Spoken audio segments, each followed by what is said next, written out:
Welcome to the AFR Saints channel, where we provide you daily content on your favorite team, the New Orleans Saints. Do us a favor and hit that subscribe button. Be sure to leave your comments below and smash that like button.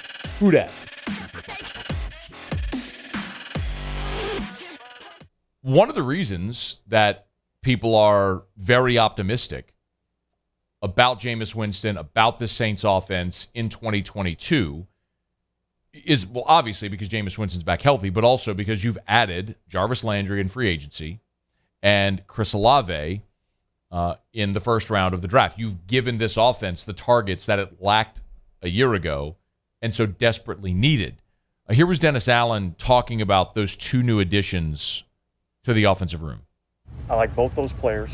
I'd say both of them bring a skill set to the wide receiver room that I think can help us and be better in that area this year. You know, Jarvis obviously being a savvy vet, outstanding route runner. Chris is highly athletic, got really good speed to stretch the field. He's going to have a learning curve just like all rookies do.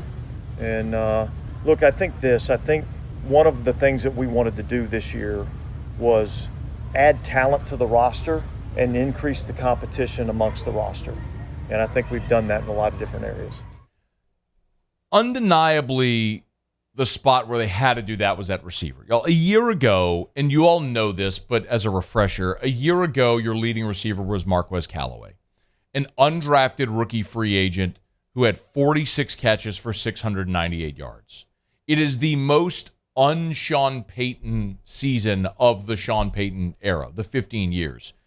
The fact that undrafted free agent Marquez Callaway was your number one receiver. Deontay Hardy, undrafted rookie free agent who was brought in as a kick returner, was your number two leading receiver. Alvin Kamara, a running back, was your number three leading receiver. And then Tre'Quan Smith, who belongs on the island of misfit toys, with his paltry 32 catches for 377 yards, was your number four. It illustrates how abysmal this group was a year ago. It's not to say those are bad players. I like Marquez Callaway a lot as a number three. I like Deontay Hardy a lot as a kick returner, a blow the cover off the top guy, can give you a couple of catches a game, maybe number four. I like him in that role. Not as your number two, right? And the news today from Ian Rappaport also illustrates where the Saints are in this offseason with their receiver room. Ian Rappaport tweeted that the Patriots are adding some receiving depth following minicamp. They've signed Saints wide receiver Lil'Jordan Humphrey to a one-year deal. He was with New Orleans the last 3 years. Humphrey now lands in New England. Let me remind you that not only have the Patriots signed Lil'Jordan Humphrey from the Saints, but it was also the Patriots who signed Ty Montgomery, who was a guy that the Saints were hoping a year ago was going to factor into the offense when they needed it desperately. He ended up playing in 14 games, had some injury issues, caught 16 passes for just 95 yards, but a versatile player. But Lil'Jordan Humphrey is a really interesting story, okay? Because this was a guy who was massively productive during his college career at Texas.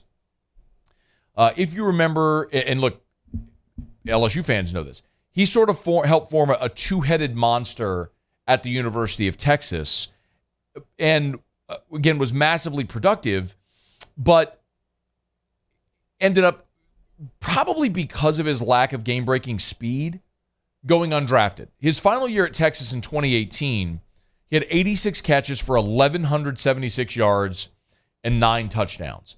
They were really good. He was really good at Texas. Made some big-time plays.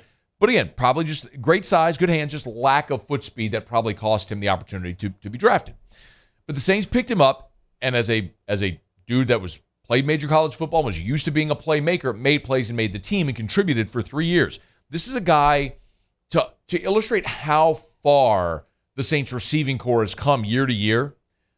In watching Lil'Jordan Humphrey walk, you're talking about a guy that not only played 10 games for you a year ago, but actually started 4 times. Lil'Jordan Humphrey started 4 games for you in 2021. Now, not only is he not a starter, like he wasn't even going to factor into the mix among your first 4 or 5 receivers, to the point where he realized, man, I got to go somewhere else where I can actually have a chance. He was of no use to the Saints any longer. You get Michael Thomas back, obviously, Jarvis Landry, Chris Olave, in whatever order, those are your first 3. And then he knows he's already behind Marquez Callaway, Deontay Hardy.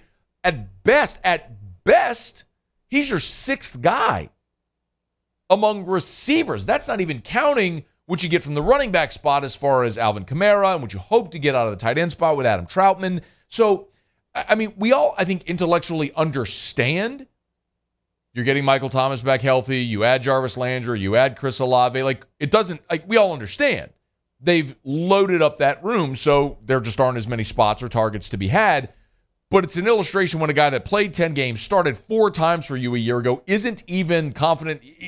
Not only is he not confident, like, he would not be one of your first 5 this year.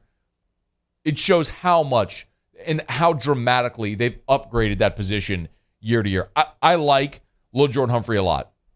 I think he has a place in the NFL and will play in the NFL for a while because of his big body, because of his catch radius, good hands, gamer, all those intangibles. You know, played major college football and is used to being in big spots. Was never too big. Stepped in as a rookie and contributed to the Saints as a rookie. So I like Lil'Jordan Humphrey. I wish him the best, but he's going to have a much better opportunity in New England, where you're talking about, you know, you've got Devontae Parker there, Nelson Aguilar, Kendrick Bourne, you know, N'Keal Harry, a former first-round pick who has never really caught hold there.